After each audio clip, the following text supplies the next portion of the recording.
اور آئے دن آپ کو وہ جو ایک مماتی دیوبندیوں کا مولوی ہے نا وہ بھی یہ بیان کرتا پھرتا ہے، پکا یزیدی ہے وہ. ایون آپ تو وہاں بھی اس کو اپنے پلیٹ فارم کے اوپر لے کے آتے ہیں بندیالوی کو. یزیدی کے سوا ہمیں بولتا کوئی.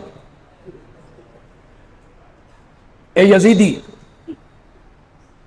چکوال کے ایک عالم تھے، انہوں نے میرے متعلق لکھیا ایک کریلا تے نیم چڑھیا، نالے مماتی نالے یزیدی.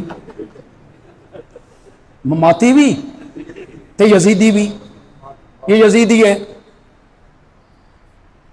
نہ میں نے یزید کو دیکھا، نہ میں نے یزید کا زمانہ پایا، نہ میں نے یزید کے پیچھے نمازیں پڑھی، نہ میں نے یزید کی قیادت میں جنگیں لڑی.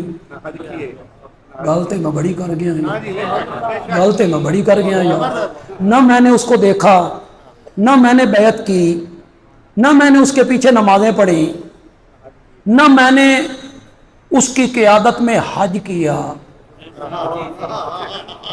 میں نے تو نہیں کیا، نہیں کیا. میں کیسے یزیدی ہو گیا؟ یزیدی تو وہ ہوں گے جنہوں نے اس کے ہاتھ میں بیعت کی. یزیدی وہ ہوں گے جو اس کے پیچھے نمازیں پڑھتے رہے. یزیدی وہ ہوں گے جو اس کے ساتھ مل کے جنگیں کرتے رہے. یزیدی وہ ہوں گے جو 51 52 53 ہجری میں 3 سال اس کی امامت میں حج کرتے رہے. کہو نہ ذرا ان کو یزیدی، کرو ہمت تھوڑی جہی. ہم غریبوں کو رگیتے رہتے ہو یار. ہم پہلے حسینی ہیں، ہمارا تعلق ہو حضرت حسین رضی اللہ تعالی. یزید جیسے لوگوں سے یہ ساری دھرتی بھر جائے نا، حضرت سیدنا حسین کے پاؤں پہ لگنے والی مٹی کا مقابلہ بھی نہیں کر سکتے. یوں ہی پروپیگنڈا کرتے رہتے ہو. یہ حضرت حسین کو باغی سمجھتے ہیں، یزید کی تعریفیں کرتے ہیں، حضرت حسین کو کم در. کیا نسبت ہے حضرت حسین رضی اللہ تعالیٰ عنہ اور یزید کے بارے میں؟ کیا نسبت ہے؟ حضرت حسین بہت اعلیٰ ہیں،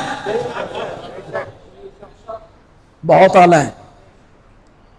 میں نے پتہ نہیں حافظ آباد میں تقریر کی تھی یا یہاں بھی کسی تقریر میں کہا ہو، پکھر کے علاقے میں میری تقریر پہ پابندی لگ گئی اور کچے کا علاقہ تھا. مجھے بلانے والی ایک عورت تھی، وہ سرکاری ملازم تھی. اس نے کہیں میری تقریریں سنی. جن لوگوں کو اس نے آگے کیا ہوا تھا جلسہ اس مسجد میں، انہوں نے کہا جی اسی بندیالوی دا جلسہ نہیں ہونے. اس وقت جب میں یہاں سے چل پڑا تھا، وہ جو آگے لوگ کیے گئے تھے سامنے، وہ سنی تھے، ہمارے ساتھی تھے. ان کے رشتہ دار شیعہ تھے. وہ اپنے رشتہ داروں کے پاس گئے، اساں ہر معاملے تواڈے نال تعاون کردے ہاں، آج ساڈا جلسہ کرا.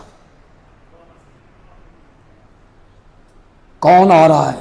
بندیالوی آ رہا ہے. انہوں نے آخیا کر لو. اب جس جگہ میں تقریر کر رہا ہوں اوپر جھنڈا لگاؤ. انہوں نے کہا تقریر بھی کروائیں گے، سنیں گے بھی صحیح. تقریر بھی کروائیں گے، سنیں. اب میرے لیے مسئلہ بن گیا بھائی نہ جا دیتی. اور اب میں کیا بیان کروں؟ اللہ نے میرے دماغ میں ایک مضمون ڈالا. یہ مضمون خطیبوں کے دماغ میں اللہ ہی ڈالا، بس میں نہیں ہوتا. میں نے حضرت حسین رضی اللہ تعالیٰ عنہ کے فضائل شروع کی، اور پھر وہ داد تو دینا جانتے ہیں جنہیں تساں گوڈیاں سر دیندے ہو. ہم سینہ پھاڑ کے رکھ دیتے ہیں، تسی چپ. وہ تو پھر ہاتھ اٹھا کے. میں نے حضرت سیدنا حسین رضی اللہ تعالیٰ عنہ کے فضائل بیان کی، ان کی عظمتوں کا تذکرہ کیا. وہ میرے نبی کے نواسے ہیں. بے شک تو کہو یار، کرار کا فرزند ہے، وہ سیدہ فاطمہ کا دل بند ہے۔ وہ پیدا ہوئے نا تو انہیں گھٹی میرے نبی نے لگائی تھی، ان کے کان میں اذان میرے نبی نے کہی تھی، ان کا نام میرے نبی نے رکھا تھا، انہیں اپنے کاندھوں پہ سوار کیا، کاندھوں پہ سوار کیا، وہ انہیں سونگتے تھے،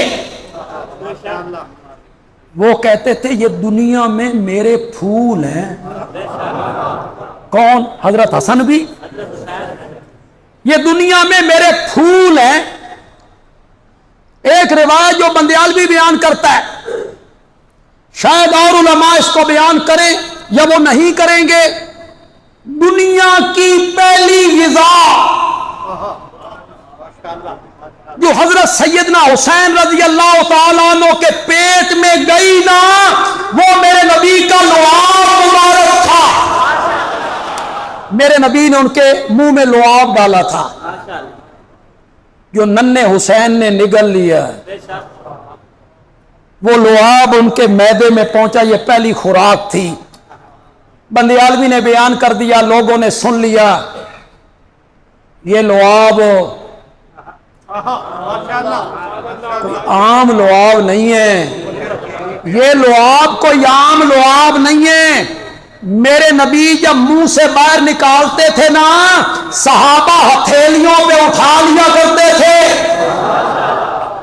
میرا نبی اپنی لعاب کڑوے کنویں میں ڈال دیتا تھا، کڑوا کنواں بھی میٹھا ہو جایا کرتا تھا۔ یہ لعاب کوئی معمولی لعاب ہے جو سیدنا حسین رضی اللہ تعالیٰ عنہ کے پیٹ میں پہنچی، اور میرے آقا ان کی زبان اپنے منہ میں لے کر اس طرح چوسا کرتے تھے جس طرح عرب کے لوگ کھجور کی گٹھلی چوسا کرتے۔ واہ حسین، تیرا جواب ہی کوئی، کیا کیا شفقتیں ملی، آپ یہ سن کر حیران ہوں گے، شاید اس سے پہلے کسی نے ذکر نہیں کیا۔ حضرت ابوبکر اور حضرت عمر رضی اللہ تعالیٰ عنہما، ان کے زمانے میں جو فتوحات ہوئیں، جنگیں ہوئیں، حضرت حسین رضی اللہ تعالیٰ عنہ اس وقت بچے تھے، چھوٹے تھے۔ جب نبی پاک کا انتقال ہوا تو ان کی عمر 5-6 سال تھی، حضرت ابوبکر 2.5 سال، 8.5 سال ہو گئی، حضرت عمر 12 سال، کتنی ہو گئی؟ حضرت عثمان رضی اللہ تعالیٰ عنہ کے دور میں جو جنگیں ہوئیں اور فوجیں گئیں افریقے کی طرف اور علاقوں کی طرف، حضرت سیدنا حسین ان جنگوں میں مجاہد کی حیثیت سے شامل رہے، جہاد کیا انہوں نے۔ حضرت عثمان رضی اللہ تعالیٰ عنہ کے دور میں جب بھرپور جوانی تھی ان کی، تو وہ جہاد میں حصہ لیتے رہے، جہاد کرتے رہے، وہ بہت اعلیٰ ہیں، وہ بہت اونچے ہیں، وہ بہت برتر ہیں۔ میں نے یہ سب کچھ بیان کیا، مجھے بڑی داد ملی، میں آکھا ہوں اپنی گل بھی کر دے جائیے، آئے جو ہاں تو پھر میں نے جو جوڑ لگایا پسند آئے تو کہنا بے بندیالوی چنگا جوڑ لا گیا۔ کیسا جوڑا بندیالوی نے پھر اس مضمون کو؟ میں نے کہا حضرت حسین پیدا ہوئے تو گھٹی میرے نبی نے لگائی، آذان کان میں میرے نبی نے کہی، نام میرے نبی نے رکھا،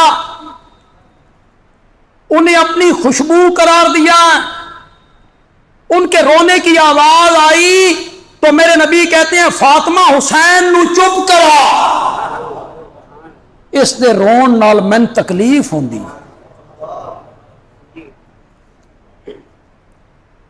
یہاں جتنے نانے بیٹھے ہو، نانے دوتنے آلے، سچی سچی گل کرنا بے نواسے کیڈے پیارے ہوتے ہیں، اور پھر نواسا حسین ہو، نواسا سیدنا حسین جیسا ہو، تو میرے نبی اس سے کتنا پیار کرتے ہوں گے. کبھی سینے پہ کھیلتے ہوں گے، کبھی پیٹ پہ کھیلتے ہوں گے، کبھی میرا نبی اٹھا کے کاندھوں پہ بٹھا لیتا ہے. میں نے جوڑ لگایا، میں نے کہا حضرت حسین کی جتنی فضیلتیں، عظمتیں، نام رکھا، گھٹی لگائی، لعاب ڈالی، یہ ساری عظمتیں ثانوی درجے کی ہیں، دوسرے درجے کی ہیں، ثانوی حیثیت رکھتی ہیں. حضرت حسین کی پہلی عظمت یہ ہے کہ وہ میرے نبی کا صحابی ہے. اصل عظمت یہ ہے کہ وہ میرے نبی کا کیا ہے. ہاں اب آپ کہیں صحابی ہے، پھر سونے پہ سہاگا ہوا کہ میرے نبی کا نواسا بھی ہے. صحابی ہے، پھر نور علی نور ہو گیا، اسے گھٹی میرے نبی نے لگائی،